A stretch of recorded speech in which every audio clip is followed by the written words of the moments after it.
forjar un momento concreto donde uno más o menos pueda entregar el trabajo. Lo que sí no admito, porque me parece como muy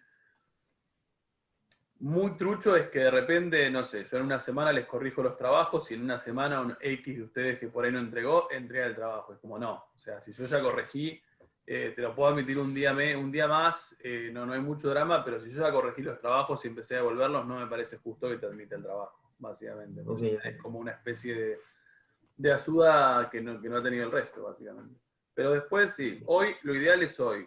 Estás muy complicado con otras materias, con la vida misma y querés, no llegás hoy a la noche y vas a entregar algo de mala calidad, que sea mañana. Pero no que no sea mucho más de mañana.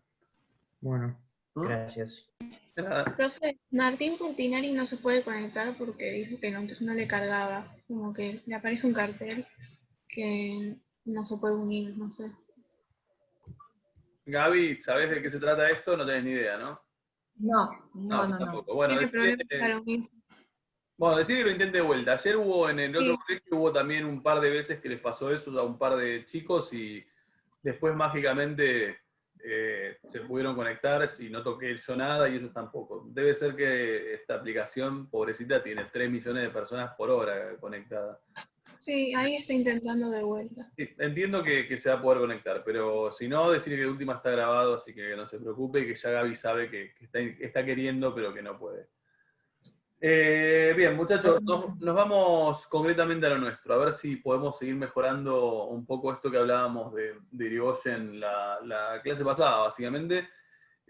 Nosotros un poco lo que quisimos fue como problematizar en torno a la figura de este primer presidente radical y lo que nos propusimos era de alguna manera darnos cuenta cuál era, primero contextualizarlo, si no me equivoco contextualizamos el gobierno el primero de Irigoyen y el de Alvear, y lo hicimos jugar un poco con la historia mundial. ¿Qué dijimos de ese momento? O sea, ¿qué tipo de acontecimientos de alguna manera como van conectando o van de alguna manera influyendo la dinámica de ambos gobiernos? Era mientras estaba la guerra mundial en Europa. ¿Mm? ¿Eso coincide temporalmente con qué parte del gobierno? ¿De quién? ¿De cuál? Irigoyen, estamos de acuerdo. De la mano de esa parte, esa Primera Guerra Mundial en Europa, sabemos que tenemos parte del gobierno de Irigoyen, que no es nada más la guerra mundial lo que nos importaba, y ahora vamos a ver por qué no es nada más eso. ¿Qué otro acontecimiento? Que creo que, si no me equivoco, la vez pasada fue Casais que lo sacó y que era... Pero, ¿otro acontecimiento de qué que no escuché? Disculpa. Otro acontecimiento... La Revolución Rusa. Ahí está, la Revolución Rusa. La pregunta era, Lombardo, ¿qué acontecimientos mundiales coinciden temporalmente con el gobierno de Irigoyen? O sea, si nosotros identificamos, como dice Iñaki, creo que fue Bárbara que recién gritó la Revolución Rusa, si identificamos las dos respuestas que son correctas, nada, sabemos que en realidad el gobierno de Irigoyen coincide temporalmente con un tipo de episodios históricos, particularmente Primera Guerra Mundial, que afectan la dinámica normal del país. ¿Por qué afectan la dinámica normal del país? Porque había levantamientos, puede ser. Porque había movilización y esas movilizaciones son producto de qué. Digo, ¿qué sigue siendo el país para ese momento a nivel económico?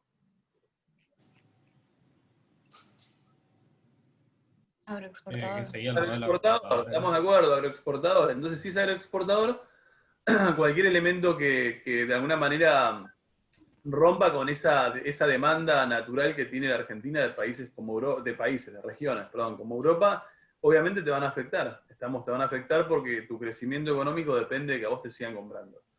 En ese contexto nosotros sabemos muy bien, lo dice recién Renata, digo, sabemos que Irigoyen tiene una gran movilización o una gran cantidad de movilizaciones sociales que no tiene Alvear.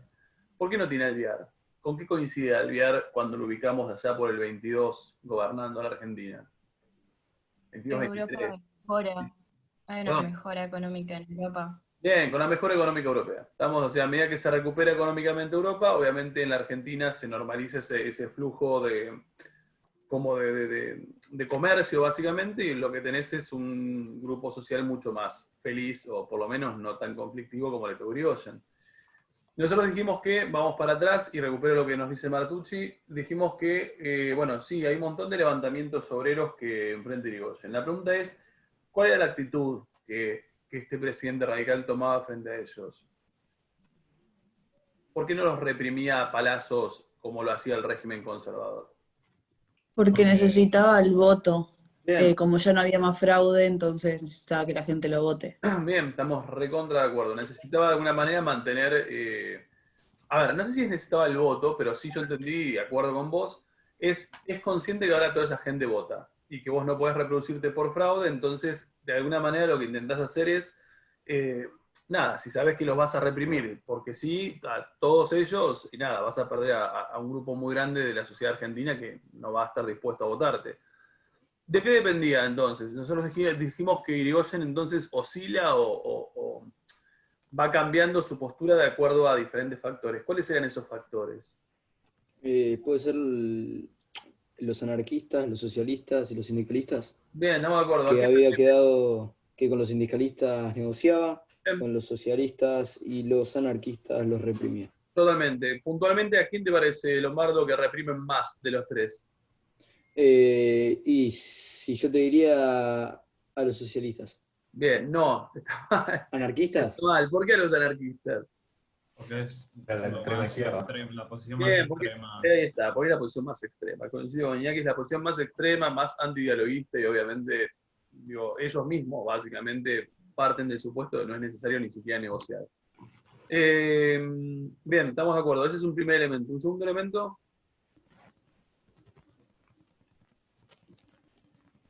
La importancia que tenían en el sector económico. bien, ¿a cuál sí te sentás a negociar, Renata?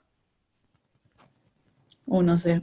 Lo leí de la clase pasada, eso. Muy bien, yo esto no es una lección, así que está muy bien. Y habíamos hecho con los cosos, con los sindicalistas, porque manejaban todo este monopolio para que funcione directamente la economía. Entre los ferrocarriles, la agricultura. Tenés un punto de razón. Mucho de lo que estamos por decir en realidad son además estructuras sindicalistas. Pero más allá de eso, hay una razón un poco más económica y más obvia relacionado con modelo agroexportador. ¿A qué sectores no le podés permitir continuar el conflicto mucho tiempo más si preferís sentarte a negociar? Todo lo que esté relacionado con el modelo. Todo lo que está relacionado con el modelo. Exactamente, porque si esa gente para, vos sabés que eventualmente lo que tenés es un lío, básicamente, es una pérdida económica muy, muy grande. Al revés, el que no está estrechamente relacionado con ese modelo exportador, eventualmente, si se prolonga el conflicto, reprimirás. Y lo último que me interesa es, puntualmente, el último factor como más internacional que vimos. ¿Alguno lo recuerda?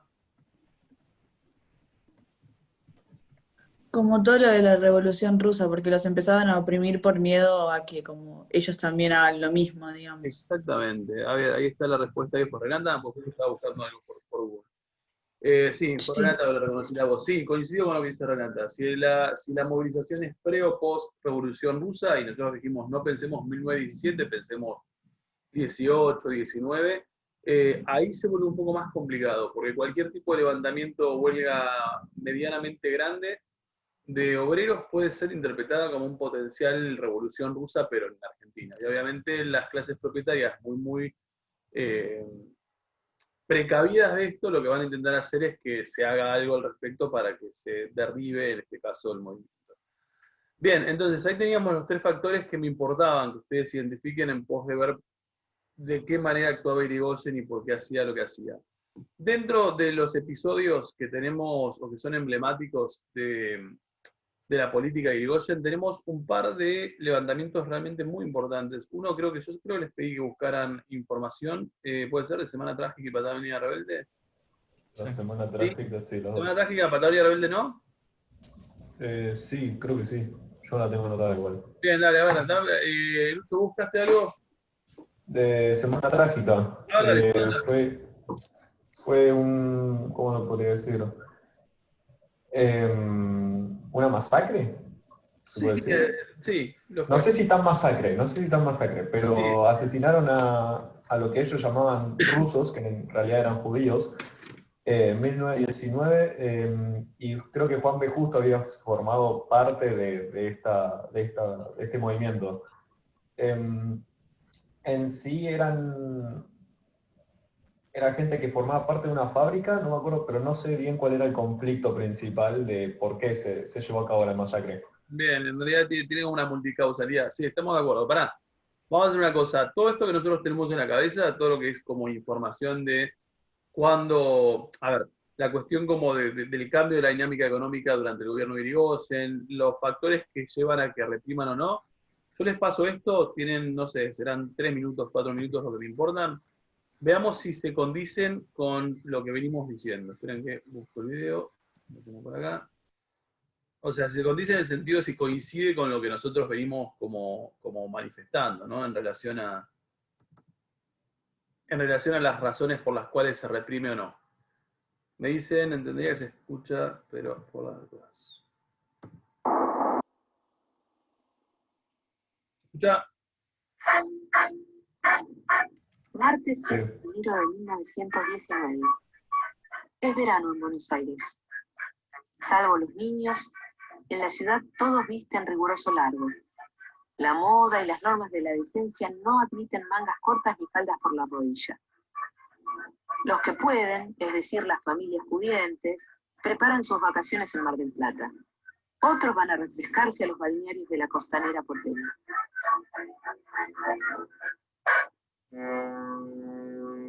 Ese enero, la temperatura que padecen los porteños es aún más alta en los talleres metalúrgicos que la firma Pedro Bacena e Hijos posee en el barrio del Parque Patricio. Allí trabajan 2.500 personas. La empresa es conocida por sus bajos salarios y por el uso de la represión ante el menor conflicto. Despide a los trabajadores que intentan organizarse y contrata inmigrantes españoles, turcos o japoneses, además de mujeres y niños para bajar los costos. Al igual que el resto de la industria metalúrgica, la disminución de los insumos importados ocasionada por la Primera Guerra Mundial ha provocado una merma importante en la producción de los talleres Bacena. Desde hace un mes, los obreros están en huelga. La Sociedad de Resistencia Metalúrgicos Unidos adhiere a las ideas anarquistas. La policía los ha reprimido, pero no ha logrado doblegarlos. Piden la reducción de 11 a 8 horas de trabajo. Piden aumentos escalonados de jornales. Piden el pago de las horas extras. Piden la vigencia del descanso dominical. Piden la reincorporación de los obreros despedidos a raíz de los conflictos. Parece una broma.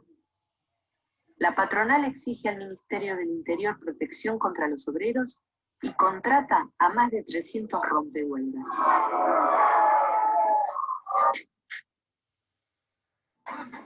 Ese 7 de enero, los obreros intentan impedir que una chata con rompehuelgas ingrese a los depósitos que Bacena tiene en la calle Pepirí y Amancio Alcorta, custodiada por agentes del escuadrón policial, los temidos cosacos. Hay piedras, insultos, les gritan crumiros, carneros. En una escuela cercana esperan apostados bomberos armados.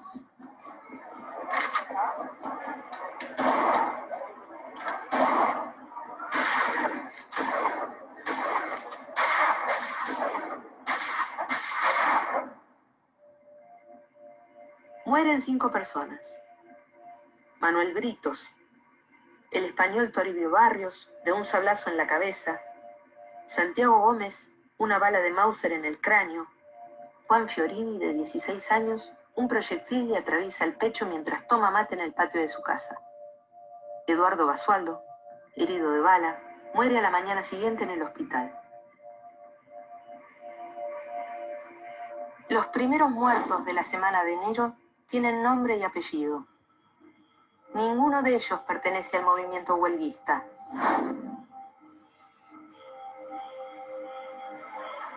De todas formas, los obreros deciden velarlos en la Sociedad de Resistencia Metalúrgicos Unidos. Convocan a una huelga general para el día 9 y a acompañar los restos de los asesinados hasta el cementerio de la Chacarita.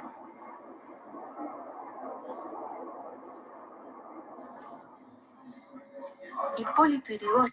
Punto. Qué semana trágica.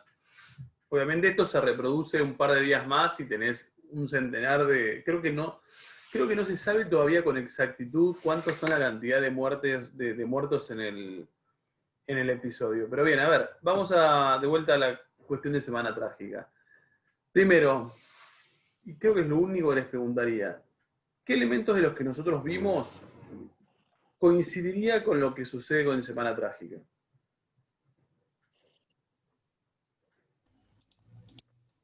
Problemas económicos podría ser uno. Bien, problemas económicos, producto de qué? Represión. Bien, ¿producto de qué? ¿Producto de qué? Porque lo hice textual acá. Sí, coincido con lo que dice Noguera, ¿eh? ¿Producto de qué? Ese problema económico o depresión económica de la empresa Bacena, que es una empresa metalúrgica que estaría hoy en el sur de Capital Federal. ¿Qué es lo que complicó el ritmo económico de esta empresa?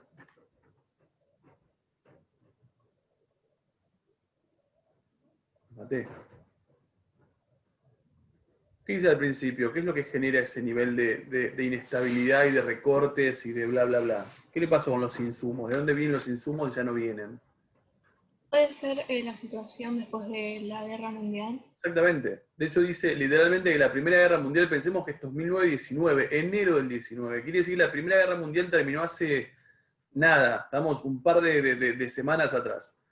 Lo que está diciendo es una empresa que claramente ve mermar su actividad económica como consecuencia de el freno en el comercio mundial. Esa Primera Guerra Mundial realmente nos afectó en lo que sería como la dinámica de las empresas. ¿Cómo se llama la empresa, perdón? Bacena, de corta.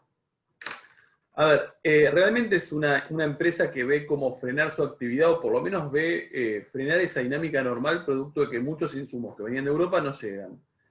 En ese contexto, obviamente hay desempleo, hay quita de salarios, hay reducción de salarios más que quita de salarios. Hay, no sé si lo dice acá, empiezan a haber como algunos despidos y empiezan a ver como la contratación de mano de obra de chicos, porque son más baratos y más explotables. Y en ese contexto se empieza como a generar un clima bastante caldeado en lo que sería hoy Pompeya, que repito, es el sur de Ciudad de Buenos Aires. Ahí empiezan los levantamientos. Esos levantamientos, ¿cuál es el otro dato que tendríamos que tener en cuenta? ¿Son qué? ¿Quiénes están detrás o sea, ideológicamente, dónde están posicionados los obreros de Bacena? No son importantes, entonces como que los reprimen, no tienen drama en reprimirlos. No van a negociar con ellos. Coincido con vos un poco, no son tan importantes y por eso los reprimen, pero también los reprimen por otra cosa. O sea, no son importantes, me refiero a no son un rubro de importancia absoluta como puede ser el ferrocarril o el puerto, ¿no? En ese sentido coincido, pero hay otro elemento que lo dice muy claramente. Los obreros de Bacena, a ver, de alguna manera aceptan qué tipo de ideología, detrás de qué movimiento ideológico están. ¿Socialistas? ¿Son? ¿Socialistas? No son socialistas. Si no son socialistas, son anarquistas. Vamos, Bacena tiene un movimiento obrero, o en este caso, obreros que se organizan detrás del anarquismo. Quiere decir que Bacena ya tiene, o por lo menos el episodio tiene un par de elementos que lo hacen potencialmente reprimible. El otro elemento, y siempre pensando en los ítems que analizamos de Irigoyen, tiene que ver con el año, 1919. En 1919, un levantamiento de estas características, ¿qué dijimos que era posible que pasara?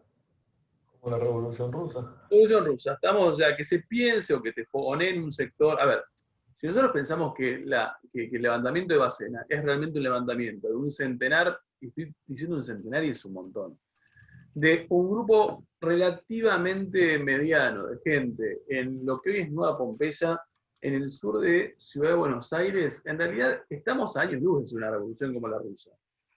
Sin embargo, sí es verdad que lo que empieza a pasar es que los sectores propietarios empiezan a fogonear, e incluso a través de la prensa, se puede ver, hay un montón de prensa de época que lo demuestra, donde empiezan como a mostrar este episodio como un potencial Rusia, o sea, donde advierten incluso a la sociedad los peligros de dejar que este tipo de movilizaciones como tengan curso.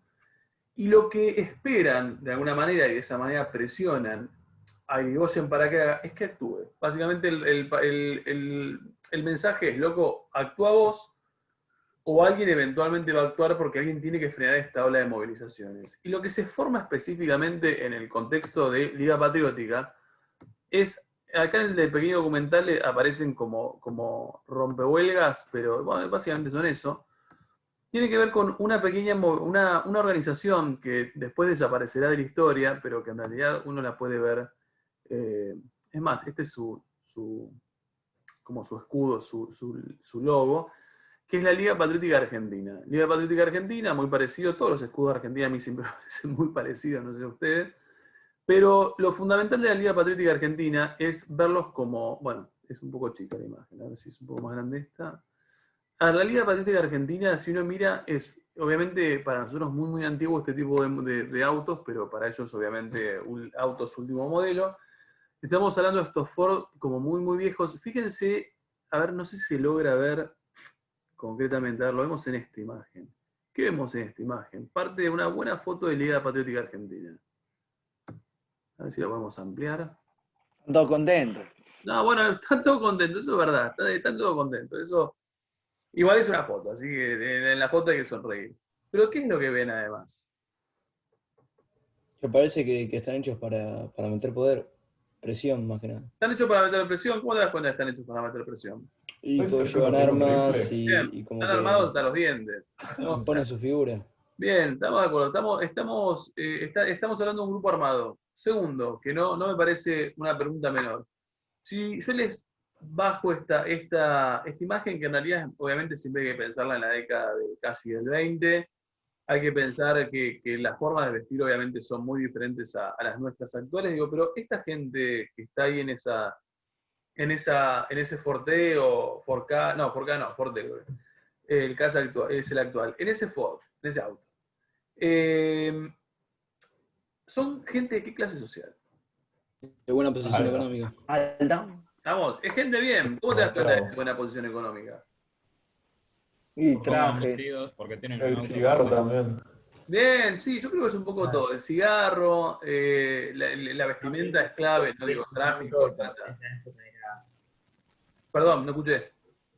Sí, aparte tienen un auto que para esa época era algo... Totalmente, totalmente. Y tienen armas, y no son pequeñas armas, son terribles rifles. Si vos lo mirás, no son una armita que para ese momento haya sido accesible para todos. A ver, ¿qué es lo que me importa que ustedes vean de Liga Patriótica? ¿Los podemos ver así? ¿O los podemos ver, en este caso, en su tan tradicional foto con el autito, ¿no? ¿Qué les parece que es la Liga Patriótica Argentina? ¿Grupo que está hecho para reprimir a gente? Sí, estamos de acuerdo. ¿A gente?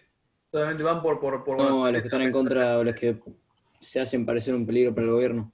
Bien, ni siquiera un peligro para el gobierno. A ver, cuando a través de la prensa, incluso diferentes sectores como más acomodados, empiecen como a solicitar que Irigoyen de alguna manera haga algo frente a esta gente, o sea, frente a estos movimientos, y obviamente Irigoyen al principio siempre duda, porque un poco recupero lo que dice Martucci al principio de la clase, o sea, convengamos que Irigoyen es plenamente consciente que no puede salir a reprimir a todos porque sí, porque votan, y si votan, vos sabés que una represión masiva a estos grupos se traduce a que vos nunca más seas electo. Ahora, en ese contexto, cuando los sectores un poco medios y más acomodados empiecen a fogonear que esto podría ser una especie de revolución o que podría ser un contagio de la revolución rusa en la Argentina, en realidad lo que se arman son grupos de clase media y clase alta muy acomodados, se arman, forman esta Liga Patriótica y salen a romper huelgas. Vamos, ¿cuál es el objetivo de esta gente? Frenar, a ver, servir literalmente como rompehuelgas, o sea, quemar todos los lugares como organización obrera, si hay bibliotecas obreras las quemarán. Si estás en proceso de huelga, eventualmente son los tipos que van a ir con armas y con palos y con demás para que vos frenes esa huelga que estás haciendo. Y de alguna manera le agregan un poco más de represión a un contexto que ya naturalmente es represivo. ¿Se entiende? Ahora, para entender por qué, repito lo que dijimos hace rato, lo que hay que entender es que lo importante es entender los factores que te llevan a ese nivel como de reacción frente a estos movimientos obreros. No los reprimís porque sí, los reprimís porque en realidad en esa semana trágica es como que coexisten diferentes factores que te llevan a ese nivel de represión. ¿Se entendió lo que estoy diciendo? Sí, una pregunta. Sí. ¿Y qué tiene que ver Irigoyen con la Liga Patriótica? En realidad nada, a medida que Irigoyen empiece a ver el accionar de la Liga Patriótica y empiece a ver que la Liga Patriótica actúa en paralelo a las fuerzas que son en realidad las oficiales, policías o fuerzas armadas, Y cuando vean el prestigio que tienen esta liga patriótica en el accionar y el respaldo que va a tener la gente, eventualmente Irigoyen va a terminar haciendo eso. O sea, para que ese prestigio o ese respeto no se lo gane una organización, que en realidad no es una organización real, ilegal y legítima, es como que el accionar de esa liga patriótica empuja a Irigoyen a hacer eso en pos de ganarse el respeto de esos sectores medios de la Argentina, que lo que están buscando es que justamente el presidente haga algo frente a este tipo de levantamientos. ¿Entendió? Sí, gracias. Sí, de nada. El otro elemento, o por lo menos el otro episodio que me interesa que podamos ver un toquecito, es un poquito más corto, tiene que ver con esto que uno define como Patagonia Rebelde, y que este año, si no me equivoco, es en agosto Patagonia Rebelde, o por ahí anda, septiembre, este año se cumplieron 100 años de Patagonia Rebelde. Me interesa hacer como el mismo ejercicio. Miremos un toquecito de qué se trata y veamos si coinciden los factores que nosotros dijimos para poder explicar por qué se hace lo que se hace con esta gente, obviamente en la Patagonia, ¿no? Ya bastante más alejado a Buenos Aires. Va. En agosto de 1920 estalla un conflicto obrero en la Patagonia. Peones rurales y jornaleros de la zona, alentados por las recientemente creadas organizaciones gremiales, presentaron un petitorio en el que exigían un aumento de salario, la jornada de trabajo no mayor de 10 horas, descanso semanal y reconocimiento del sindicato. Por su parte, la Sociedad Rural de Río Gallegos estimó que aquel pedido era un acto de rebeldía y rechazó el diálogo. El 2 de enero de 1921, los huelguistas realizaron una manifestación por las calles de Río Gallegos, que es disuelta por la policía con el saldo de una docena de heridos entre los trabajadores y 8 dirigentes presos. Días después, los peones asaltan algunas estancias, toman alimentos, armas, caballos. La guerra entre los dos bandos queda declarada. Ante esta situación, el doctor Ramón Gómez, ministro del Interior de Irigoyen, designa al teniente coronel Héctor Benigno Varela como mediador del conflicto, quien el 13 de febrero llega a Puerto Deseado al mando de una tropa de 170 hombres, con quienes inicia una acción militar en persecución de los huelguistas. Fue implacable con los más rebeldes, pero por otra parte, sumarió a los policías que cometieron abusos y facilitó que se lograra un convenio laboral entre los estancieros y peones. A partir de allí, un peón pasaría a ganar 120 pesos mensuales, se le respetaría una jornada de 10 horas y un día de descanso semanal. Varela regresó a Buenos Aires con la satisfacción de haber cumplido con su deber. Sin embargo, la Sociedad Rural de Río Gallegos aconsejó a sus asociados no cumplir el convenio pactado, y los 120 pesos prometidos se redujeron a solo 80 pesos. La Federación Obrera Regional se sintió defraudada y en agosto de 1921 volvió a declarar la huelga. Dirigentes recorren estancias, reclutan huelguistas, se apoderan de caballos, alimentos, armas y toman como rehenes a estancieros, administradores y capataces. El presidente Irigoyen vuelve a recurrir al teniente coronel Varela, a quien le ordena actuar implacablemente y someter de cualquier manera a los insurrectos. Fue así que el militar declaró la ley marcial y ordenó que depusieran las armas y se entregaran. En caso contrario, fusilaría de inmediato a los rebeldes. Los peones fueron perseguidos como fieras. Se les dio muerte incluso a aquellos que se entregaban desarmados. Cuerpos heridos, mutilados, otros ya sin vida, fueron rociados con petróleo y quemados. Se desató una verdadera tormenta de odio y sangre. Nunca se pudo conocer la cantidad exacta de muertos, aunque se dijo que superaron los 1.500 obreros, mientras que las fuerzas al mando de Varela solo sufrieron una baja. Varela y su tropa fueron despedidos por los estancieros de la Patagonia como héroes nacionales. Llegaron a Buenos Aires el 24 de enero de 1922.